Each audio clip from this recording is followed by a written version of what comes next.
Muy buenas tardes, saludos Eduen, para todos ustedes, saludos íberos. Hoy es miércoles, día 4 de junio del año 2025. Voy a grabar un vídeo, haciendo una pequeña lista o recopilación de detalles de la forma de vida que yo conocí.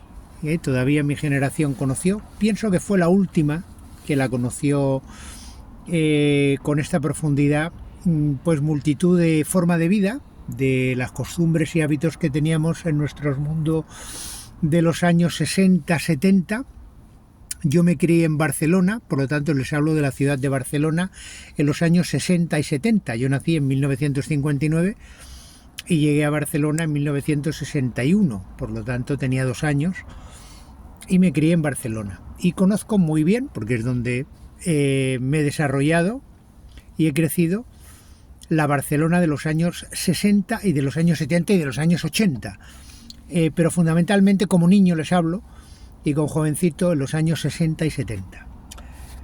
Entonces, bueno, es muy necesario hacer este comentario sosegado, tranquilo, para salirnos de la vorágine en la que estamos metidos, donde todo el mundo tiene derecho a, solo se oye tengo derecho a, que es la norma de la galería, ¿verdad? Dios y mi derecho. Pero muy poca gente pone sus deberes y sus obligaciones por delante. Sus obligaciones es cuidar de sí mismo, cuidar de su familia, cuidar de su calle, cuidar de su barrio, cuidar de su entorno, cuidar de su ciudad, cuidar de su provincia, cuidar de su región, cuidar de su nación, cuidar de la naturaleza y de todo lo bello, que es lo que a mí me enseñaron todavía en los años 60 y 70. Mire, una pequeña relación, vamos a decir, lista de detalles, pues son, por ejemplo, en mi mundo, cuando yo era pequeño, se trataba de usted a los profesores. Nosotros, yo me acuerdo, le llamábamos don Ramiro, don Justo. Bueno, pues así llamábamos los niños a los profesores, de usted y de don, porque se les tenía, lógicamente, un respeto, una veneración y un reconocimiento a una autoridad, porque un profesor es una autoridad, no es un amiguete, ni es un conocido, ni es un... no, es una autoridad, o lo era, vuelvo a decir, en mis tiempos, y teníamos plena confianza en los profesores. Bueno, por supuesto se la trataba de usted, ya lo digo, y vuelvo a reiterarles ese detalle importantísimo, que lo he dicho en otros vídeos, y es que los niños íbamos a un colegio y las niñas iban a otro colegio. Había colegios de niños y colegios de niñas, o clases de niños y clases de niñas, ¿nos entendemos? Y los niños jugábamos los niños en el patio y las niñas jugaban las niñas. Eso genéricamente, había a lo mejor excepciones en colegios privados o en colegios de alguna índole, pero todos los colegios de infantil y de lo que llaman secundaria ahora, o sea, hasta que entran al... bueno, ahora le llaman el ESO, pero bueno, vamos a poner hasta, en aquel momento era hasta los 14 años, 15, ya cuando entrabas en el instituto, que era Q, COU y BUP, entonces sí que ahí ya había, y entraban los chicos y las chicas, ya con 14, 15 años aproximadamente. Pero durante toda la infancia, la educación que recibíamos los niños era de niños y la educación que recibían las niñas era de niñas, aparte de los conocimientos genéricos que te impartían en la escuela. Esto es difícil de entender hoy día por la mayoría de la gente que son menores de 40 años, sin embargo, ese es el mundo no que he vivido yo, que han vivido todos nuestros antepasados durante miles y miles de años, o muchísimos años, ¿correcto? Genéricamente estoy hablando, porque a la niña siempre se le había educado como una niña y al niño como un niño. Ahora se les educa como personas, es decir, no son ni niñas ni niños, son personas. Y personas ya recordamos que viene de personaje, que es una farsa. Significa person, significa hijo del pare, por lo tanto... eso es una palabra absolutamente impuesta en los últimos 20 años, es muy reciente esta imposición, y ha destrozado la identidad genuina del hombre y de la mujer, del niño y la niña, del macho y la hembra, de los cojones y de las tetas, de los cojones y del coño. O sea, como habla Alexandre Lazar. Y si no, pues lean la Bibele. Yo no puedo decirles otras cosas, les invito a que lean la Bibele. Para que este lenguaje no les suene extraño, ni exagerado. Lo ridículo es el lenguaje actual. Que la gente no llama a las cosas por su nombre. Ese es lo ridículo. Bueno, pues los niños y las niñas vivían, estudiábamos en clases separadas. Por ejemplo, los muchachos, ya cuando teníamos una edad, sabíamos perfectamente que si un muchacho dejaba embarazada a una niña, a una chica, se tenía que casar con ella. Eso era el código de conducta de los hombres. Es así, porque, bueno, el entorno te indicaba, te obligaba a asumir tu responsabilidad. ¿Eso qué quiere decir? Pues que no había anticonceptivos, no había pastillas, no había toda esa, ¿cómo decirles? Propaganda, que ahora es eso es como si ahora te tomas un chicle o como te tomas una Coca-Cola, el tomarse anticonceptivos y todo esto, pues eso no existía. Con lo cual quiere decir que las niñas eran infinitamente mucho más tranquilas, más distantes. Si algún niño se intentaba propasar, le daban un guantazo directamente un guantazo, faltaría más. Y la situación pues era muy entendible, muy obvia y muy evidente para todas esas relaciones entre jovencitos, ¿de acuerdo?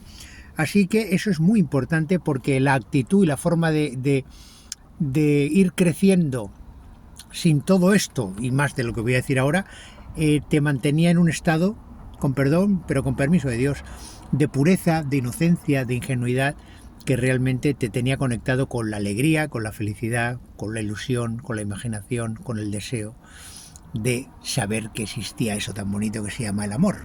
No había películas pornográficas, no había mujeres desnudas en las playas, no había niñas con pantalones. Multitud. Yo voy dando una lista, pero multitud. ¿Qué más?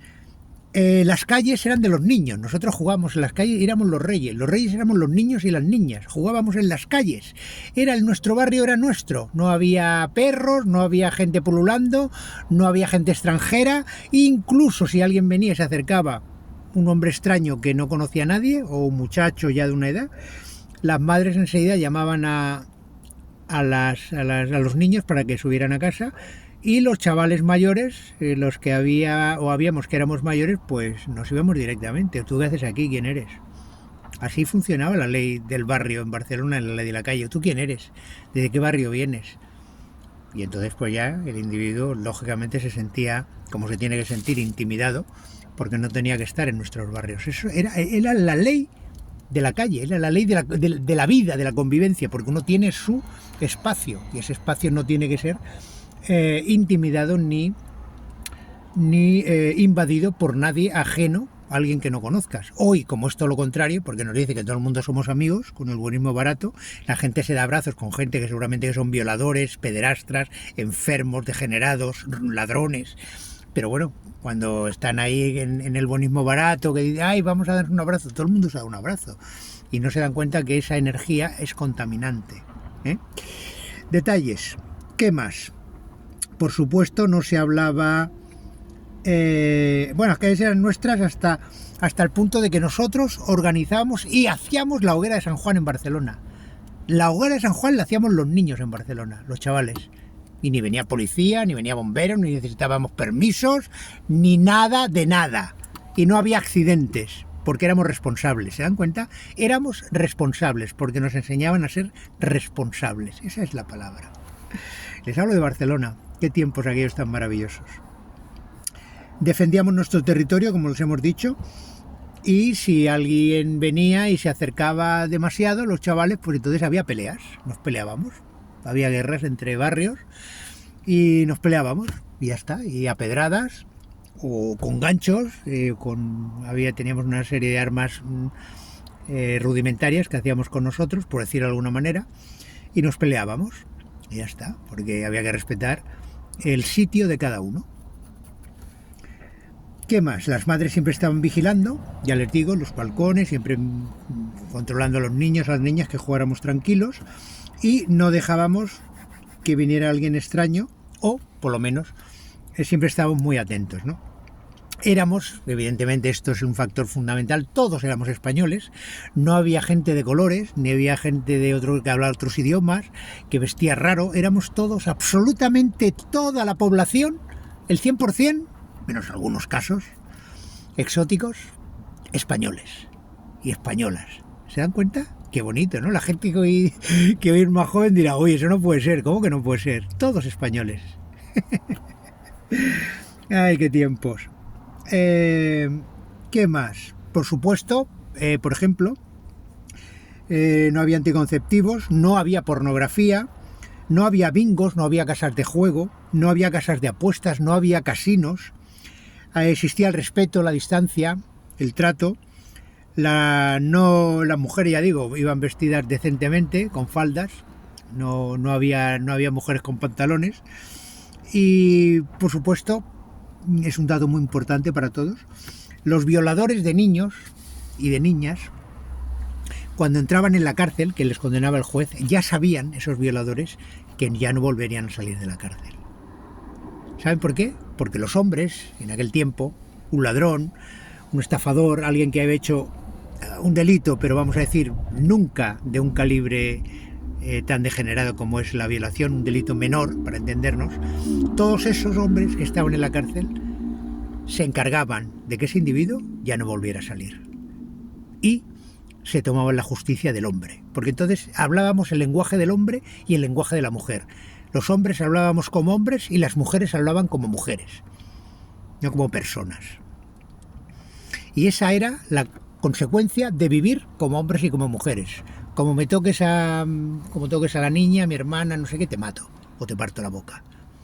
Ese era el lenguaje normal que teníamos que usar los hombres cuando veíamos que alguien con malas intenciones se acercaba a alguna de nuestras hermanas o incluso vecinitas, porque ahí jugábamos los vecinos. Y nos llamábamos vecinos, no nos llamábamos amigos. Son muchas palabras que han pervertido esta gentuza. Pero es lo que les puedo decir. ¿Qué más? Por supuesto, yo no me voy a acostumbrar nunca a este mundo abyecto, perdido, equívoco, errante, errático más que errante, errático, y sin horizonte alguno, donde se confunde todo con el buenismo barato. Todo el mundo es bueno, tenemos que darle dinero a todo el mundo que llega aquí, no respetamos nuestro país, nuestra calle, no limpiamos nada.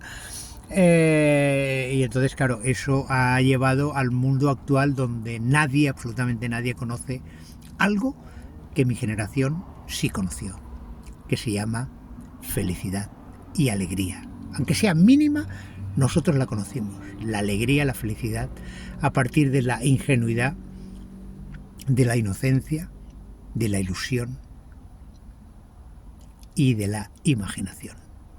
¿De acuerdo? Es un pequeño resumen. Confío que les sirva para reflexionar. Hasta luego. Agur.